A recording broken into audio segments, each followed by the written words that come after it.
Si tu es amateur de science-fiction, Il y a 10 ans aujourd'hui, une ogive nucléaire a été lancée sur Los Angeles par l'intelligence artificielle conçue pour nous protéger.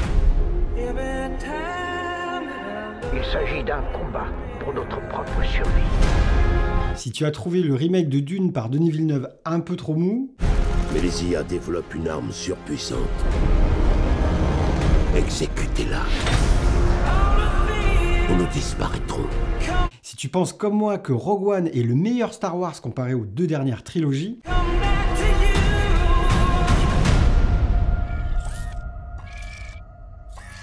et si tu désespérais depuis 2009 de revoir un film coup de poing comme District 9,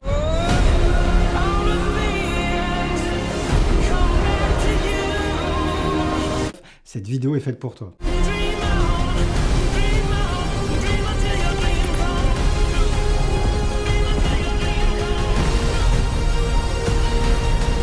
De là à dire que j'ai vu un chef-d'œuvre de science-fiction comme on n'en voit plus, il n'y a qu'un pas que je pourrais bien franchir, qui sait.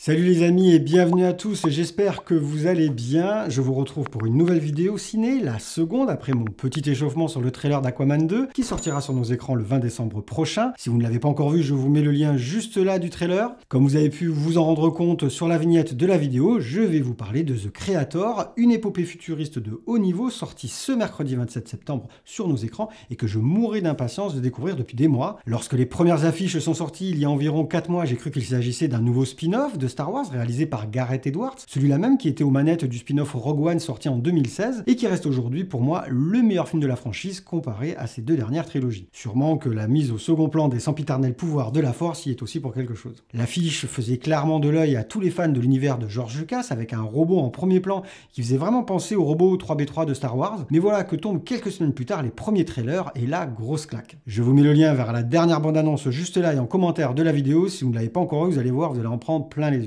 Ce monsieur Edwards, dont le travail d'origine était justement dans les effets spéciaux, s'était déjà fait remarquer en 2014 avec le reboot de Godzilla. Et cette fois-ci, il nous propose une histoire originale dans un futur dystopique et des décors terrestres familiers qui ressemblent furieusement à des régions d'Asie. On découvre aussi des robots qui me rappellent tout de suite le film District 9 de Neil Blomkamp, sorti en 2009, un film de SF à petit budget qui m'avait vraiment marqué et qui reste pour moi une référence du genre aujourd'hui. Et certains décors m'ont fait penser également à Elysium, du même réalisateur, sorti en 2013, avec Matt Damon et Jodie Foster en tête d'affiche. Et l'on voit également des vaisseaux spatiaux qui rappellent beaucoup ceux de l'univers de Star Wars, dont un particulièrement monumental au-dessus de la Terre et qui sera repris sur les dernières affiches du film. Mais surtout, ces bandes annonces nous révèlent l'histoire qui nous attend. Notre planète est en proie à une guerre sans merci entre les humains et des intelligences artificielles, et l'on va suivre un soldat des forces spéciales joué par John David Washington, fils de Denzel, que vous avez pu voir notamment dans Tenet de Christopher Nolan. Meurtri par le décès de sa femme, il va être missionné pour traquer et neutraliser le fameux créateur, un mystérieux et insaisissable architecte d'une super IA qui, entre de mauvaises mains, pourrait devenir une arme pouvant détruire l'humanité tout entière. Sauf que cette dernière a pris les traits d'une jeune enfant et que notre héros va devoir choisir entre la détruire ou la protéger envers et contre tous. Une histoire originale créée de toutes pièces par Gareth Edwards qui s'avère plutôt classique au premier abord. Une super IA, une arme entre de mauvaises mains, rien de bien original. 2001, l'Odyssée de l'espace en parlait déjà. Si, ça remonte à déjà plus de 50 ans tout de même. Mais c'est un sujet plus que jamais d'actualité qui captive autant qu'il inquiète, notamment sur l'avenir de nos métiers. La première grève sur les dangers des IA a justement éclaté aux États-Unis et comble de l'ironie, elle a été lancée par les scénaristes d'Hollywood. Du coup, j'étais curieux de savoir les thèmes et la morale que nous réservait cette histoire, surtout que la présence de Chris Weitz comme co-scénariste n'était pas forcément rassurante. On lui doit des films comme American Pie et Twilight chapitre 2 qui n'ont vraiment rien à voir avec la science-fiction, et surtout, il a été scénariste d'un bide mémorable au cinéma en 2007, à la croisée des mondes, La Boussole d'Or, l'adaptation du roman de Philip Pullman, avec en tête d'affiche Nicole Kidman et Daniel Craig, et qui n'aura donc pas eu de suite au grand écran, mais quand même un reboot en série sur OCS. Bref, malgré tout ça, je dois avouer que je suis resté hyper excité à l'idée de découvrir ce film. Ça faisait un bail qu'une bande-annonce ne m'avait pas hypé comme ça, au point de foncer au cinéma le voir le jour de sa sortie. Je crois que les dernières en date sont Avengers Infinity War et Endgame pour tout vous dire, et qu'importe les invasions de punaises de lit dans les salles parisiennes, il fallait absolument que je le voie. Bon, par contre, si vous me voyez me gratter pendant la vidéo, ne soyez pas surpris. Eh bien, je peux enfin vous le dire, non, je ne suis absolument pas déçu, au contraire, promesse tenue et même plus encore. J'ai pas versé ma petite larme, mais c'était vraiment pas loin. Ce que je peux vous dire dire tout de suite sans spoiler, c'est que le film n'est pas du tout pro-américain, bien au contraire, ce n'est absolument pas un énième blockbuster où les États-Unis sont les sauveurs du monde. Le film marche plutôt sur les pas d'Apocalypse Now dans son approche du conflit qui nous est présenté. Les références au film de Francis Ford Coppola sont évidentes à plusieurs moments dans le film, sur le fond comme sur la forme, et même la bande son, et on va pas se mentir, comme référence, c'est pas dégueu. Et même si on devine facilement où va l'histoire, ce qui fait la différence, c'est comment Gareth Edwards nous y embarque, comment il joue avec les codes de la pop culture d'hier et d'aujourd'hui, en multipliant les références tout au long du récit, et bien qu'il suit globalement les mêmes chemins balisés des grosses productions du genre, pour nous raconter une histoire un peu convenue, c'est surtout la manière dont il la présente, jusqu'au dénouement final qui fait la différence. Même au niveau des dialogues, il évite l'écueil de l'humour lourdingue qui envahit les blockbusters d'aujourd'hui. Il surfe plutôt sur une sorte d'humour noir qui fait mouche et ça marche vraiment bien, même s'il y a quelques scènes qui pêchent un peu et qui m'ont fait penser à Lucie de Luc Besson, rien de très grave. L'autre référence que je pourrais vous citer, c'est celle du jeu Cyberpunk, voire du manga Ghost in the Shell, au travers de la représentation de certaines villes futuristes, mais surtout au niveau du design de certains véhicules, des facultés des robots, des implants et autres mécanismes de transfert de données. Et puis surtout, il y a ces humanoïdes que l'on voit dans la bande-annonce avec leur visage humain et l'arrière du crâne percé. Ils sont appelés les simulants et comme leur nom le laisse penser, ce sont des robots qui se rapprochent du comportement humain. Et franchement, ils sont vraiment bluffants de réalisme. Vous verrez, il y a énormément de vaisseaux qui vous rappelleront Star Wars, bien sûr, et qu'on ne voit pas dans la bande-annonce. Il y a aussi toutes sortes d'engins et de véhicules dont certains m'ont fait penser un peu à la Batmobile de Christopher Nolan. Par contre, il y a un sentiment qui m'a perturbé durant le film, c'est que plus on avançait dans l'histoire, moins je faisais la différence entre humains, simulants et certains robots. Je me demande après coup si c'est pas quelque chose de voulu par le réalisateur, car j'ai eu l'impression que c'était volontaire, comme pour nous faire mieux digérer, pour ne pas dire complètement épouser, le message humaniste et tolérant vu tant de fois dans d'autres films. À cela s'ajoutent des références quasi permanentes à la culture bouddhiste tout au long du film, que ce soit dans les premières secondes du film avec la signification du nom du créateur, ou au travers du symbole de l'enfant et des pouvoirs de l'IA, mais aussi au travers des costumes qui habillent aussi bien les humains, les humanoïdes et certains robots, sans oublier certains décors avec notamment ceux du Népal. Il y a aussi un élément qui m'a marqué au travers de deux scènes en particulier que je ne veux surtout pas vous spoiler, c'est la place que le réalisateur a donnée aux animaux dans ce film et leur rôle dans cette histoire. Je vous en dis pas plus, mais j'aimerais beaucoup en parler avec vous, quand vous l'aurez vu bien sûr. Mais revenons aux effets spéciaux, quand je pense que ce film a coûté seulement 80 millions de dollars, oui d'accord, c'est une somme, mais comparé au budget moyen des dernières trilogies Star Wars ou des blockbusters Marvel et DC qui tournent en moyenne autour des 200 à 300 millions de dollars, et quand je pense au dernier Fast and Furious 10 et ses 340 millions de dollars, que je me demande encore où ils les ont mis, probablement dans le maquillage. Alors certes, on n'est pas dans Avatar, et même si les effets spéciaux sont bien faits, ils ont quand même un côté un peu vintage, et par moments ça se voit un peu, mais comparé à la bouillie de pixels des films récents, finalement ça fait un bien fou de voir un film un peu à l'ancienne, bien fait avec des prises de vue tournées en décor réel.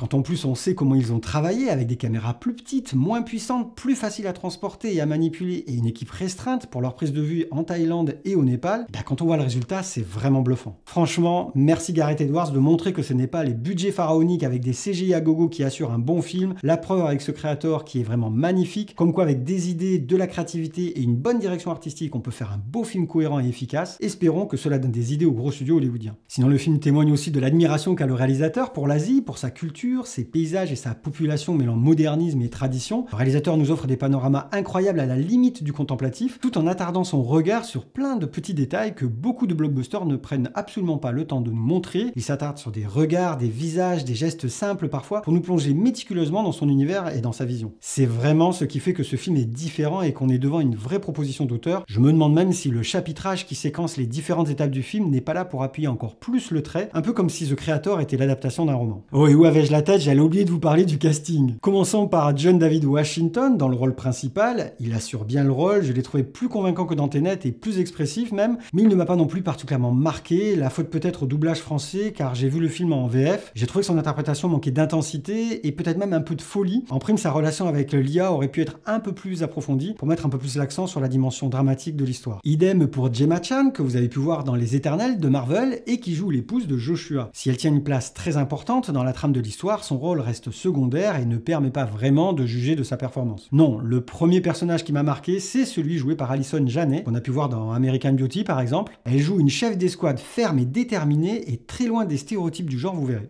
Le second personnage, et quel personnage? C'est Ken Watanabe, que vous avez forcément déjà vu. Il a joué dans Inception, les deux Godzilla, Transformers, l'Arche de l'Extinction et The Last Night, et même Batman Begins, ou encore Pokémon Détective Pikachu. Il joue le rôle d'un simulant proche du héros, et une fois de plus, il nous éblouit par son charisme. Enfin, il y a Madeleine Yuna-Volz, qui joue le rôle de l'enfant. Elle est juste incroyable, c'est sur elle que repose toute l'intrigue et une grosse partie du poids émotionnel du film. Elle m'a vraiment mis les larmes aux yeux. Franchement, vous ne l'oublierez pas. Vient ensuite des personnages secondaires efficaces qui font très bien le job et qui contribuent à la qualité du film.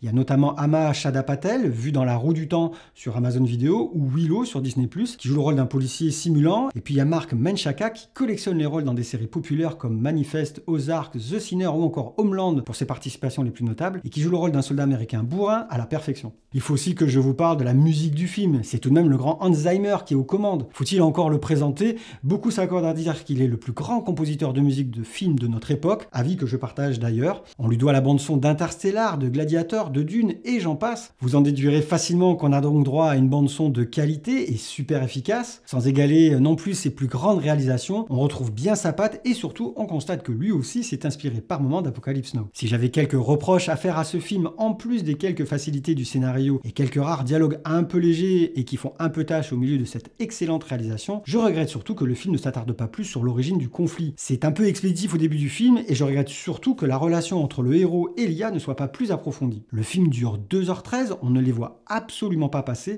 et 15-20 minutes de plus sur ces deux points auraient sûrement accentué la dimension dramatique du film. Voilà ce que je pouvais vous dire sur ce film The Creator. J'aurais encore plein de choses à vous dire et à partager avec vous sur ce petit bijou de science-fiction, mais c'est mission impossible sans spoiler le film. C'est clairement l'un des meilleurs films de science-fiction de ces dernières années et si j'enlève les films Marvel qui ne jouent pas pour moi dans la même catégorie de science-fiction, il est sûrement la plus belle proposition que j'ai vue depuis District 9 il y a presque 15 ans. Il me manque un petit supplément d'âme et d'originalité dans l'histoire pour le mettre au panthéon des chefs-d'œuvre de la SF, mais cela n'a gâché en rien mon plaisir. J'espère quand même que cette vidéo suffira à vous motiver d'aller le voir et de vous faire votre propre avis. J'espère qu'il va marcher suffisamment pour envoyer un signal fort aux grands studios hollywoodiens et à Disney en particulier qui n'osent plus prendre le moindre risque et pour leur dire que ce n'est pas la taille qui compte mais ce que l'on en fait, et je parle bien sûr du budget. N'hésitez pas à réagir en commentaire, dites-moi si vous avez envie de le voir et sinon pourquoi, et si vous l'avez vu, j'aimerais beaucoup avoir votre avis sur ce film. Ah, et à moins que ce soit déjà fait, n'oubliez surtout pas de cliquer sur le pouce vers le haut pour me remercier et soutenir notre chaîne et encore mieux à partager cette vidéo sur vos réseaux sociaux, ça serait vraiment sympa. Sur ce, je vous dis à la prochaine, on se retrouve très bientôt sur YouTube pour une nouvelle vidéo et en attendant, vous savez où me retrouver, Instagram, Facebook, TikTok,